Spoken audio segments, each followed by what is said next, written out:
आज एक मुलगी म्हणून जर भीती वाटते तर ही भीती उगाच नाही ना. दिल्लीमध्ये 800 पेक्षा जास्त मुली मिसिंग आहेत. मुंबईमध्ये वर्षाच्या सुरुवातीलाच मुली बेपत्ता होतात आणि तरी आपण म्हणतो की हा अपवाद आहे. नाही, खरं तर हा अपवाद नाहीये. ही एक पद्धत बनत चाललीये.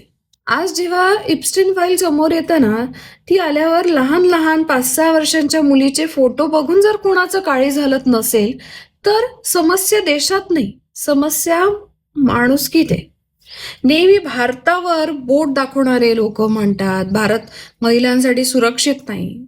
आज हे सगळं जगासमोर आल्यानंतर तरी समजलं पाहिजे ना, की विकृतीला देश, धर्म, भाषा नसते. पण प्रश्न हा आहे की आपण आवाज कधी उठवणार आहे? फक्त ट्रेंडिंग बातम्यांवर, की जेव्हा आपल्या घरापर्यंत येईल तेव्हा?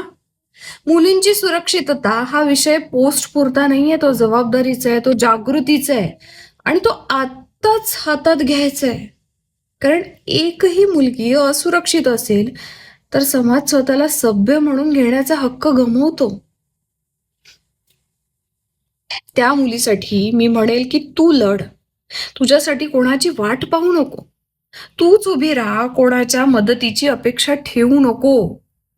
तू मुलगी आहे म्हणून तुला दाबण्याचा प्रयत्न हजारो करतील, पण लक्षात ठेव, तुझ्यातलं वेगळंपण कोणीच मोडू शकत नाही.